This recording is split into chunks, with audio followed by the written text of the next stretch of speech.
শুভ সকাল বন্ধুরা, তোমরা সবাই কেমন আছো? আশা করছি ভালোই আছো। আজকে একটা নতুন ব্লগ নিয়ে হাজির হলাম। আর আজকে পূর্ণিমা, তার জন্য আমি প্রতিবারের মতো লক্ষ্মী আর গণেশকে স্নান করিয়ে পুজো দিয়ে নিলাম। আর এদিকে দেখো ছোটো কাকিমাদের উঠানে এই যে কাঁঠাল গাছটা ছিল, এই গাছটা আজকে কেটে ফেলছে। প্রচুর কাঁঠাল হতো এই গাছটাতে। আর এদিকে দেখো মানু ঘুম থেকে উঠে পড়েছে, তো তার জন্য আমি দুধটা জাল দিয়ে নিচ্ছি। আর এদিকে দেখো মানু টিভি দেখছে, সকালবেলায় ঘুম থেকে উঠেই টিভি দেখতে আরম্ভ করে দিয়েছে। বিছানা আমাকে একদম গোছাতে দিচ্ছে না, দেখো কি অবস্থা করে রেখেছে বিছানার।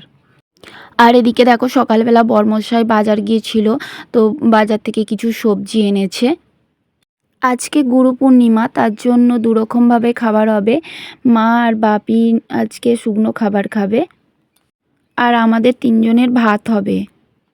দেখো কত সবজি এনেছে, আগেরও নানা রকম সবজি আছে।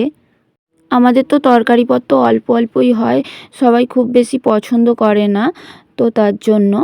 আর এগুলো দেখো আগের সবজি এখনও ফ্রিজে আছে। ফ্রিজে থাকলেও তো টাটকা থাকে না, বেশি দিন শুকনো হয়ে যায়। আর এদিকে দেখো আমি নিরামিষ একটা তরকারি করে নেব, পটল কুমড়ো আর আলু দিয়ে। রুটিটা করে নিয়েছি আমি আগেই। আর এদিকে দেখো প্রচণ্ড জোরে বৃষ্টিটা এসে গেছে, তোমরা শুনতে পাচ্ছ কি জানি না, আমি হালকাভাবে সাউন্ডটা দিয়েছি কপিরাইট এসে যাওয়ার ভয়েতে। আর এই বৃষ্টির দিনে কার কার খিচুড়ি খেতে ভালো লাগে অবশ্যই কমেন্ট করে জানিও। আর এদিকে দেখো আমি তরকারিটা করে নিচ্ছি, ছোলা কুমড়ো আর আলু ভালো করে একটু কষিয়ে নিচ্ছি। আর এখানে পটল ভেজে রেখেছি। এই তো দেখো আমার তরকারিটা রেডি হয়ে গেছে। আর এখানে দেখো আমি ওলটা সিটি মেরে নিচ্ছি।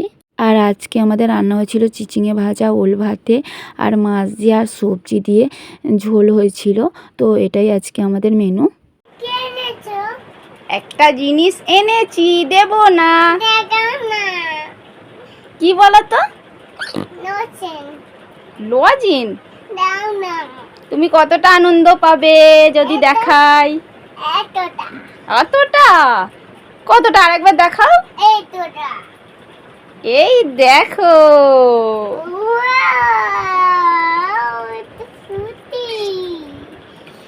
থ্যাংক ইউ বলো আমাকে। ওয়েলকাম। আর এদিকে দেখো আমি বিকালবেলা লুচি ভেজে নিয়েছিলাম আর আলু ভাজা করেছি, তোমাদেরকে আর দেখানো হয়নি। তো চলো আজকের মতো ভিডিওটা এখানেই শেষ করছি। ভালো লাগলে একটা লাইক করো আর কমেন্ট করো আর সাবস্ক্রাইব করে পাশে